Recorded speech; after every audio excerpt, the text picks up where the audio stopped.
తెలుగు దినపత్రికల్లోని ప్రధాన వార్తను చూద్దాం. ఈ క్రాంతి నిలిచేలా బస్సులు కిక్కిరిసిపోయాయి, రైళ్లు కిటకిటలాడాయి, విమానాల్లోనూ ఖాళీ లేవు. ట్రాఫిక్ పద్మ వ్యూహాలను ఛేదించుకొని ఊళ్ళకు చేరుకొని ఉంటారు. ఈ 3 రోజులుగా బంధువులతో సందడిగా గడిపివేసి పండుగను ఆహ్లాదంగా చేసుకొని వేడుకలను మొబైల్స్లో బంధించి స్టేటస్లోనో ఇన్స్టాలోనో పోస్టు చేసేవి హడావిడిగా తిరిగి వచ్చి మళ్ళీ రోజువారు పనుల్లో పడిపోతాం. పండుగంటే అంతేనా? ఇక 3 రోజులు ముచ్చటేనా? ఈ సంక్రాంతి శోభ ఏడాదంట ఉండాలంటే ఏం చేయాలో చూద్దామంటొక సమగ్ర కథనాన్ని ఇక్కడ మనం చూడవచ్చు. ఇక మరొక హెడ్లైన్ చూసినట్లయితే భక్తజన సంద్రంగా త్రివేణి సంగమం తేలి మంచుల్లో మొదలైన మహాకుంభమేళ తొలి రోజు 1.65 కోట్ల మంది ఈ స్నానాలు అంటొక హెడ్లైన్ మనం ఇక్కడ చూడవచ్చు. ఇక మరొక ప్రధాన వార్త చూసినట్లయితే ఇందూరులో పసుపు బోర్డు నేడు వర్చువల్గా ప్రారంభించనున్న కేంద్ర మంత్రి పీయూష్ గోయల్ చైర్మన్గా పల్లె గంగారెడ్డి నియామకం అంటొక వార్త కనిపిస్తూ ఉంది. ఇక వివరాలు చూసినట్లయితే నిజామాబాద్ జిల్లా రైతుల చిరకాల వాంఛ నెరవేరింది. ఇక జాతీయ పసుపు బోర్డును ఇందూరులో ఏర్పాటు చేసేందుకు కేంద్ర ప్రభుత్వం నిర్ణయం తీసుకుంది. ఇక పసుపు బోర్డును ఏర్పాటు చేయనున్నట్లు గత అసెంబ్లీ ఎన్నికల ప్రచారం సందర్భంగా 2023 అక్టోబర్ 1న మహబూబ్ నగర్లో సభలో ప్రధాని మోడీ ప్రకటించారు. ఆ తర్వాత అక్టోబర్ 4న కేంద్ర వాణిజ్య శాఖ దీనిపై గెజెట్ నోటిఫికేషన్ జారీ చేసింది. అయితే బోర్డు ప్రధాన కార్యాలయాన్ని ఎక్కడ ఏర్పాటు చేసేది అందులో పేర్కొనలేదు. తాజాగా నిజామాబాద్లో బోర్డు ఏర్పాటు చేస్తున్నట్లు సోమవారం ప్రకటించింది. దానికి చైర్మన్గా నిజామాబాద్ జిల్లా ఆర్మూర్ మండలం అంకాపూర్ గ్రామానికి చెందిన భాజపా నాయకుడు పల్లె గంగారెడ్డిని నియమించింది. ఇక ఈ మేరకు కేంద్ర వాణిజ్య శాఖ ఉత్తర్వులు జారీ చేసింది అంటే ఒక ప్రధాన వార్త కనిపిస్తూ ఉంది. అలాగే కిషన్ రెడ్డి ఇంట ప్రధాని సందడి, తులసి కోటకు పూజలు నిర్వహించి భోగి మంటలు వెలిగించి సంక్రాంతి సంబరాల్లో పాల్గొన్న నరేంద్ర మోడీ రైతులకు సుసంపన్నమైన పంటలు చేతికి రావాలని ఆయన ఆకాంక్షించినట్టు ఒక వార్త చూడవచ్చు. ఇక ఢిల్లీలో జరిగిన వేడుకలకు పలువురు ప్రముఖులు హాజరు అంటూ ఇక్కడ చూడొచ్చు. ఇక్కడ చిత్రంలో తనకు స్వాగతం పలికిన డప్పు కళాకారులకు నమస్కారం చేస్తున్న ప్రధాని మోడీ, చిత్రంలో కేంద్ర మంత్రి కిషన్ రెడ్డి దంపతులు, అలాగే సినీ నటుడు చిరంజీవిని ఇక్కడ మనము చూడొచ్చు. ఇక ప్రధాన వార్త చూసినట్లయితే పెట్టుబడులకు గమ్యస్థానంగా తెలంగాణ, దావోస్ గత పర్యటనలో 40,000 కోట్లు సాధించాం. ఈసారి మరిన్ని ఒప్పందాలు జరిగేలా కృషి. పరిశ్రమల శాఖపై సమీక్షలో ముఖ్యమంత్రి రేవంత్ రెడ్డి, తెలంగాణ ఇప్పటికే పెట్టుబడులకు గమ్యస్థానంగా మారి దేశ దృష్టిని ఆకర్షిస్తుందని ముఖ్యమంత్రి రేవంత్ రెడ్డి సంతోషం వ్యక్తం చేశారు. ఇక్కడ ఫ్యూచర్ సిటీలోని సానుకూలతలను ప్రపంచ వేదికపై పరిచయం చేసేందుకు సన్నద్ధం కావాలని అధికారులను ఆదేశించారు. ఇక రేవంత్ రెడ్డి, మంత్రి శ్రీధర్ బాబు పరిశ్రమల శాఖ ఉన్నతాధికారులతో కలిసి ఈ నెల 16 నుండి 19 వరకు సింగపూర్లో, 20 నుండి 22 వరకు దావోస్లో పర్యటించనున్నారు. సింగపూర్లోని స్కిల్స్ వర్సిటీతో ఒప్పందాలు, వివిధ సంస్థలతో పెట్టుబడులపై సంప్రదింపులు జరుపుతారు. దావోస్లో ప్రపంచ ఆర్థిక వేదిక వార్షిక సదస్సులో పాల్గొంటారు. ఈ నేపథ్యంలో హైదరాబాద్లోని తన నివాసంలో పరిశ్రమల శాఖపై అధికారులతో సీఎం రేవంత్ రెడ్డి సోమవారం సమీక్ష నిర్వహించారు అంటూ ఒక వార్త చూడవచ్చు. ఇక 17 ప్రాజెక్టుల్లో పురోగమనం. గతేడాది దావోస్ ఒప్పందాల్లో ఒక్కొక్కటి మినహా అన్ని అమల్లోకి అంటూ ఒక వార్త చూడవచ్చు. ఇక మరొక ప్రధాన వార్త చూసినట్లయితే కౌశిక్ రెడ్డి అరెస్ట్. కరీంనగర్కు తరలించిన పోలీసులు ఆదివారం నాటి వాగ్వాదం నేపథ్యంలో ఆయనపై ఎమ్మెల్యే సంజయ్ సహా 3 ఫిర్యాదు. ఇక హుజురాబాద్ ఎమ్మెల్యే పాడి కౌశిక్ రెడ్డిని సోమవారం కరీంనగర్ పోలీసులు అరెస్టు చేశారు అంటే ఒక వార్త కనిపిస్తూ ఉన్నది. ఇక జూబ్లీ హిల్స్లోని కౌశిక్ రెడ్డిని అదుపులోకి తీసుకుంటున్న కరీంనగర్ పోలీసులను ఇక్కడ మనం పిక్చర్లో చూడొచ్చు. ఇక మరొక ప్రధాన వార్త చూసినట్లయితే నేను మోడీని మాట తప్పను, జమ్మూ కాశ్మీర్ ప్రజలకు ప్రధాని భరోసా. 6.5 కిలోమీటర్ల సోన్మార్గ్ సొరంగం ప్రారంభంలో ఈ వ్యాఖ్య.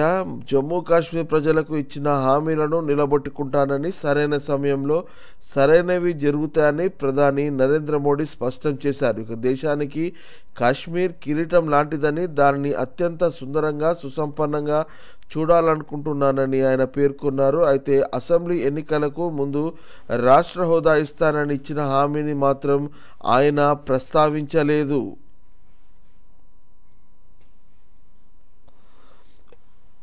2,700 కోట్లతో నిర్మించిన 6.5 కిలోమీటర్ల సోన్మార్గ్ సొరంగాన్ని ప్రధాని సోమవారం ప్రారంభించారు. ఇది కశ్మీర్ను సోన్మార్గ్తో అనుసంధానాన్నిస్తుంది.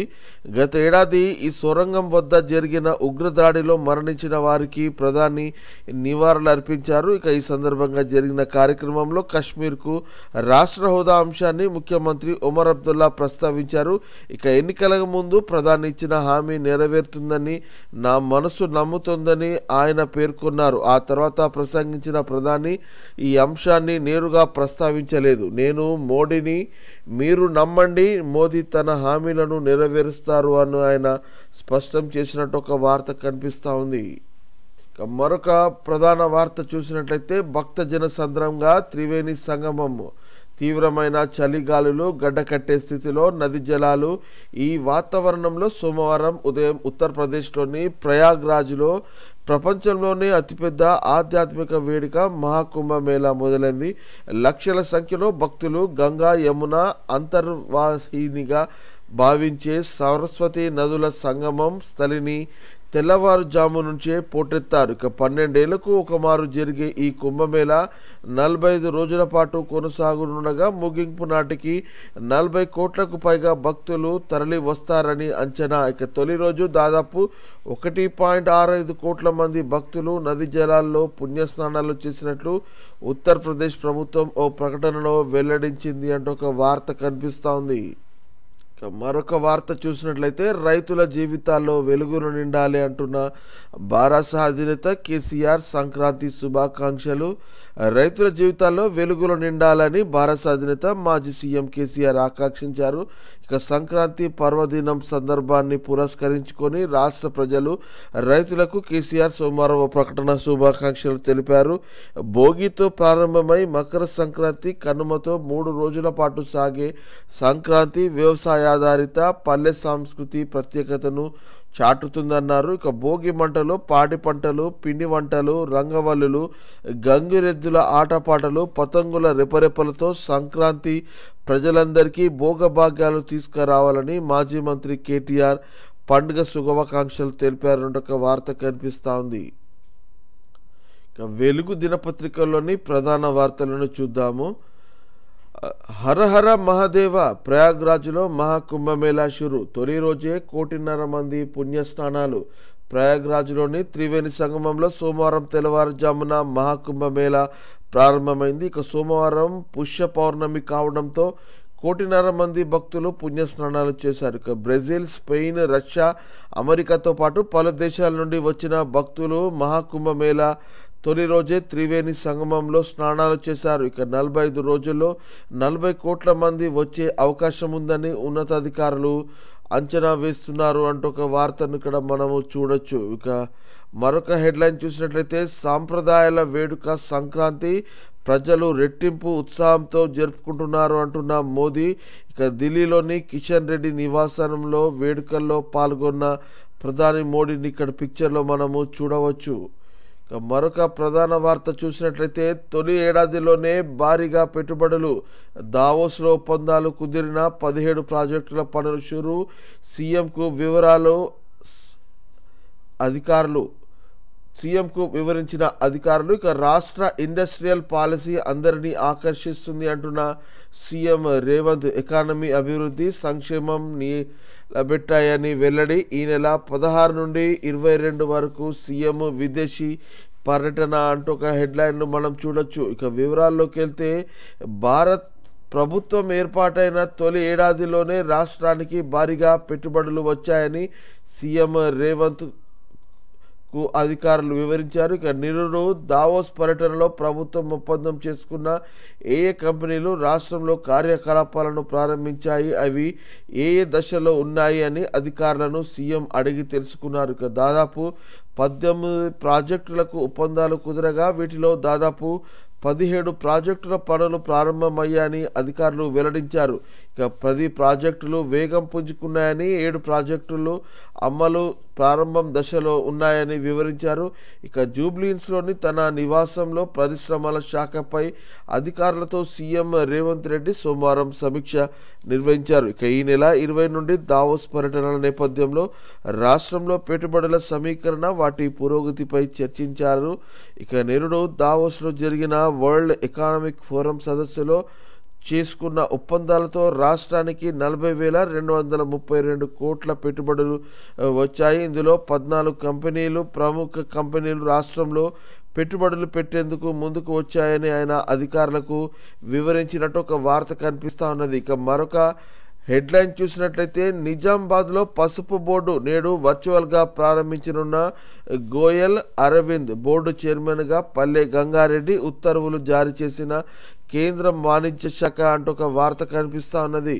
వివరాలు చూస్తే నిజామాబాద్లో జాతీయ పసుపు బోర్డు మంగళవారం ప్రారంభం కానున్నది. ఇక ఢిల్లీ నుండి కేంద్ర వాణిజ్య పరిశ్రమల శాఖ మంత్రి పీయూష్ గోయల్ వర్చువల్గా ఈ బోర్డును ప్రారంభించనున్నారు.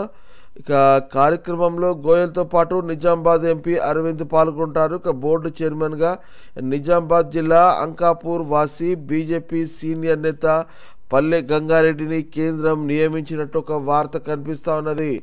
ఇక మరొక ప్రధాన వార్త చూసినట్లయితే కలర్ఫుల్ పతంగులు, నోరూరించే స్వీట్లు పరేడ్ గ్రౌండ్స్లో international kites and sweets festival 16 దేశాల నుండి 47 మంది కైట్ ఫ్లయర్స్, ఇక 700 స్టాల్స్లో 1500 రకాల స్వీట్లు ఫెస్టివల్ను ప్రారంభించిన మంత్రులు పొన్నం జూపల్లి అంటూ ఒక ప్రధాన వార్త కనబడతా ఉంది. ఇక మరొక టాప్ న్యూస్ చూసినట్లయితే 4 కొత్త స్కీమ్లకు 45,000 కోట్లు ఈ నెల 26 నుండి రైతు భరోసా, ఆత్మీయ భరోసా, ఇందిరమ్మ ఇండ్లు, రేషన్ కార్డులు అంటున్న డిప్యూటీ సీఎం బట్టి పథకాల్లో అమల్లో ఇందిరమ్మ కమిటీలది కీలక పాత్ర. ప్రతి గ్రామంలో లబ్ధిదారుల వివరాలతో ఫ్లెక్సీలు ఏర్పాటు చేస్తామని వెల్లడి. ఇక 4 స్కీమ్స్కు సంబంధించి ఉమ్మడి ఖమ్మం జిల్లా సమీక్షా సమావేశం, హాజరైన మంత్రులు వెంకట్రెడ్డి, తుమ్మల, పొంగులేటి, ఉత్తమ్ అంటూ ఒక వార్త కనిపిస్తూ ఉంది. ఇక ఇందిరమ్మ ఆత్మీయ భరోసా ఏడాదికి 2 విడతల్లో భూమి లేని కూలీల కుటుంబాలకు వర్తింపు. 2023-24లో కనీసం 20 రోజుల ఉపాధి హామీ పనిచేసి ఉండాలి. నోడల్ ఆఫీసర్గా జిల్లా గ్రామీణ అభివృద్ధి అధికారి. ఇక కలెక్టర్ పర్యవేక్షణలో 26 నుండి అమలు, మార్గదర్శకాలు జారీ అంటూ ఒక వార్తను చూడొచ్చు. ఇక కులగణన సర్వే ఆధారంగా కొత్త రేషన్ కార్డులు, ఎంపీడీఓలు, మున్సిపల్ కమిషనర్లకు అర్హుల గుర్తింపు బాధ్యతలు అంటూ గైడ్లైన్స్ రిలీజ్. మరొక ప్రధాన వార్త చూసినట్లయితే పాడి కౌశిక్ రెడ్డి అరెస్టు, హైదరాబాద్ జూబ్లీహిల్స్లో అదుపులో తీసుకున్న కరీంనగర్ పోలీసులు. ఎమ్మెల్యే సంజయ్పై దాడి ఘటనలో చర్యలు, కౌశిక్ రెడ్డిపై అసెంబ్లీ స్పీకర్ ప్రసాద్కు సంజయ్ ఫిర్యాదు, రిపోర్టు తెప్పించుకొని చర్యలు తీసుకుంటానని స్పీకర్ హామీ. వివరాలు చూస్తే హుజూరాబాద్ బీఆర్ఎస్ ఎమ్మెల్యే పాడి కౌశిక్ రెడ్డిని కరీంనగర్ 1 టౌన్ పోలీసులు సోమవారం సాయంత్రం అరెస్టు చేశారు. ఇక హైదరాబాద్లోని జూబ్లీహిల్స్ రోడ్ నంబర్ 36లో ఓ టీవీ ఛానల్ డిబేట్లో పాల్గొని వస్తుండగా Hyderabad land order task force పోలీసుల సహకారంతో అదుపులోకి తీసుకొని కరీంనగర్కు తరలించారు. ఇక ఆదివారం కరీంనగర్ కలెక్టరేట్లో జరిగిన జిల్లా సమీక్షా సమావేశంలో జగిత్యాల ఎమ్మెల్యే సంజయ్ ప్రసంగాన్ని కౌశిక్ రెడ్డి అడ్డుకున్నారు సంగతి తెలిసిందే. ఇక హైదరాబాద్లో కౌశిక్ రెడ్డిని అరెస్టు చేస్తున్న కరీంనగర్ పోలీసులను ఇక్కడ మనం పిక్చర్లో చూడవచ్చు. మరొక ప్రధాన వార్త చూసినట్లయితే డొమెస్టిక్ టూరిజంలో టాప్ 5లో హైదరాబాద్. వివిధ రాష్ట్రాల నుంచి క్యూ కడుతున్న పర్యాటకులు. అక్టోబర్ నివేదికలో కేంద్రం వెల్లడి. అంటూ ఒక హెడ్లైన్ చూడవచ్చు. ఇక వివరాలు చూస్తే దేశీయ పర్యాటకులను ఆకర్షించడంలో హైదరాబాద్ సిటీ దూసుకుపోతుంది. ఇక రాజధానికి డొమెస్టిక్ టూరిస్టులు క్యూ కడుతున్నారు. దేశవ్యాప్తంగా అక్టోబర్లో పర్యటించిన మొత్తం టూరిస్టుల్లో 7.10% హైదరాబాద్కే వచ్చారు. దీంతో డొమెస్టిక్ టూరిజంలో హైదరాబాద్ టాప్ 5లో నిలిచింది. ఇక కేంద్ర పర్యాటక శాఖ దేశీయ పర్యాటకులను ఆకర్షించి నగరాల జాబితాను నెలవారీగా విడుదల చేసింది. ఇక తాజాగా కేంద్రం 2024వ ఏడాదికి సంబంధించి అక్టోబర్ నివేదికను రిలీజ్ చేసింది. హైదరాబాద్కు వస్తున్న టూరిస్టుల్లో అత్యధికంగా 44.98% మంది సెలవుల్లో సేద తీరడానికే వస్తున్నట్టు ఈ రిపోర్టు తెలిపింది.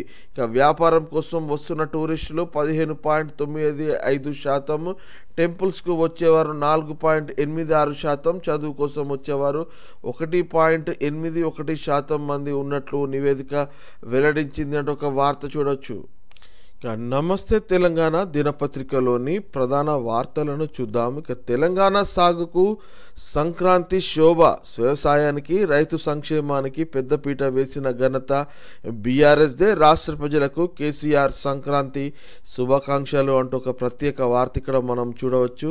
ఇక ప్రధాన వార్త చూసినట్లయితే కౌశిక్ రెడ్డి అరెస్టు, 40 ఫిరాయించిన ఎమ్మెల్యేను నిలదీసినందుకు కక్ష, కోర్టు సెలవు అప్పుడు కుట్రపూరితంగా నిర్బంధం, ప్రశ్నించే గొంతుకపై మరోసారి ఉక్కుపాదం. మొన్న కేసులు పెట్టానన్న జగిత్యాల ఎమ్మెల్యే స్పీకర్ను కలిసిన తర్వాత మారిన పరిణామాలు. కరీంనగర్ 1 టౌన్లో పలువురి ఫిర్యాదులు, హైదరాబాద్లోని టీవీ స్టూడియో ఎదుట అరెస్టు, కరీంనగర్కు తరలింపు, నేడు రిమాండ్కు. మీ ఆఫీసుకొచ్చి కొడతాం, బీఆర్ఎస్ నాయకులను రోడ్లపై తిరగనీయం, చొప్పదండి ఎమ్మెల్యే మేడిపల్లి సత్యం హెచ్చరిక అంటూ ఒక వార్త కనిపిస్తూ ఉన్నది. ఇక వివరాలు చూస్తే ప్రశ్నించే గొంతులపై రాష్ట్ర ప్రభుత్వం ఉక్కుపాదం మోపుతున్నదని, ప్రజల పక్షాన నిలబడుతున్న బీఆర్ఎస్ నాయకులను ఎక్కడికక్కడ అరెస్టు చేస్తున్నది. ఇక రాష్ట్ర వ్యాప్తంగా ఇప్పటికే పలువురు బీఆర్ఎస్ నాయకులపై కేసులు నమోదు చేసిన ప్రభుత్వం తాజాగా హుజూరాబాద్ ఎమ్మెల్యే పాడి కౌశిక్ రెడ్డిని అరెస్టు చేసింది. ఇక నిత్యం ప్రజా సమస్యలపై ప్రశ్నిస్తున్న కౌశిక్ రెడ్డి గొంతు నొక్కాలని చూస్తున్న రాష్ట్ర ప్రభుత్వం ఆదివారం కరీంనగర్ కలెక్టరేట్ వేదికగా జరిగిన సంఘటనను ముందు పెట్టి అరెస్టు చేయించింది. ఇక హైదరాబాద్ జూబ్లీ హిల్స్లోని ఒక న్యూస్ ఛానల్ నిర్వహించిన కార్యక్రమంలో పాల్గొని తిరిగి వెళ్తుండగా అప్పటికే పథకం ప్రకారం ఆ ఛానల్ గేటు ముందే మోహరించి అరెస్టు చేసినట్లు ఒక వార్త చూడవచ్చు. దీని విషయమై పూటకో కేసు, రోజుకో అరెస్టు, ఇదే కాంగ్రెస్ పాలనా విధానం. పార్టీ ఫిరాయించిన వారిని ప్రశ్నిస్తే అరెస్టు చేయడం సిగ్గుచేటు, అరెస్టులతో ఆత్మస్థైర్యాన్ని దెబ్బతీయలేరు, కౌశిక్ను విడుదల చేయాలి అంటున్న కేటీఆర్, ఒత్తిడికి తలొగ్గని ఎమ్మెల్యేను అరెస్టు చేయడం సరికాదు అంటున్న డీజీపీతో హరీష్. రెచ్చగొట్టింది సంజయే, బీఆర్ఎస్ వాళ్ళ బట్టలు విప్పిస్తానన్నప్పుడు ఎమ్మెల్యేను గుంజుకపోయే అధికారం పోలీసులకు ఎక్కడిది అంటూ గంగుల ఫైర్. ఇక ఎమర్జెన్సీని తలపిస్తున్న కాంగ్రెస్ పాలన, ప్రజా సమస్యలపై ప్రశ్నిస్తే కేసుల, సంజయ్ రిజైన్ చేయాలి అంటున్న రసమై బాలకిషన్ అంటూ ఒక వార్త చూడవచ్చు. ఇక మరోపక్క 10% మందికే ఆత్మీయ భరోసా, వ్యవసాయ కూలీలకు రేవంత్ టోకరా, ఏడాదికి 12,000 చెప్పి ఇప్పుడు కోతలా అంటూ హరీష్ రావు వ్యాఖ్యానించినట్టు ఒక వార్త చూడవచ్చు. సెంటు భూమి ఉన్న 20 రోజుల ఉపాధి పనులు పోకున్నా ఇందిరమ్మ ఆత్మీయ భరోసా ఇవ్వరట. ఇక రాష్ట్రంలో 1.2 కోట్ల మంది వ్యవసాయ కూలీలు ఆత్మీయ భరోసాపై గ్రామ సభలు పెడితే తిరగబడతారు. బట్టి ప్రాజెక్టులు, సాగునీటిపై చర్చకు సిద్ధమా?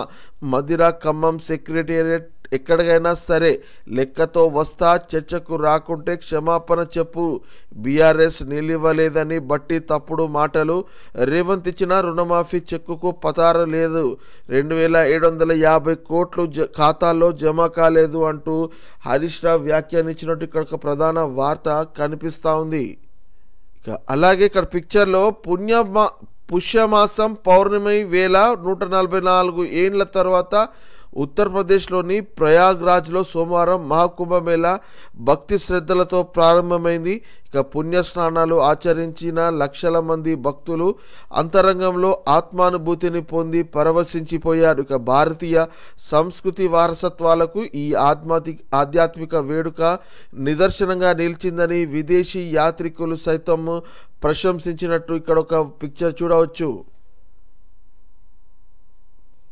మరొక ప్రధాన వార్త చూసినట్లయితే కులగణనలో నమోదైతేనే రేషన్ కార్డులు దరఖాస్తుల స్వీకరణకు సర్కారు చెల్లుచీటి ఎస్కేఎస్ నంబర్ ఆధారంగానే కొత్తవి జారీ. గ్రామ సభ ఆమోదంతోనే లబ్ధిదారుల ఎంపిక. ఇక 26వ తేదీ నుండి కార్డుల మంజూరు. అంటే కుటుంబ ఆదాయం పల్లెల్లో 1.5 లక్షలు, పట్టణాల్లో 2 లక్షలుగా నిబంధన అంటూ ఒక వార్త చూడవచ్చు. ఇక యూబీ బ్రాండ్ బీర్లు బంద్, విక్రయాలు అర్ధాంతరంగా నిలిపివేసిన ప్రభుత్వం. పండుగ వేళ కొత్త ఉత్పత్తులు ప్రమోట్ చేయడమే లక్ష్యం అంటూ ఒక వార్త కనిపిస్తూ ఉంది. ఇక మరొక హెడ్లైన్ చూసినట్లయితే రోడ్డు ప్రమాద బాధితులను రక్షిస్తే 25,000 ప్రోత్సాహకాన్ని పెంచిన కేంద్రాలు అంటూ ఒక వార్త కనిపిస్తూ ఉన్నది. ఇక మరొక హెడ్లైన్ చూసినట్లయితే ధాన్యం డబ్బులు ఇవ్వలేదని పిఎస్సిఎస్కు తాళము, నెల రోజులైన నగదు జమ కాకపోవడంతో రైతుల ఆగ్రహము. సూర్యాపేట జిల్లా తమ్మెరలో ఈ ఘటన జరిగినట్టు ఒక వార్త కనిపిస్తూ ఉంది. మరొక వార్త చూసినట్లయితే మందా జగన్నాథంకు కన్నీటి వీడుకోలు, ఆత్మీయుల అశ్రునయనాల మధ్య అంత్యక్రియలు, కేటీఆర్ నివాళులు, కుటుంబానికి ఓదార్పు అంటూ ఒక వార్త చూడవచ్చు. ఇక మాజీ ఎంపీ మంద జగన్నాథం భౌతికాయానికి పుష్పాంజలి ఘటించిన కుటుంబ సభ్యులను ఓదార్చుతున్న బీఆర్ఎస్ వర్కింగ్ ప్రెసిడెంట్ కేటీఆర్ అంటూ ఒక వార్త మనం ఇక్కడ చూడవచ్చు.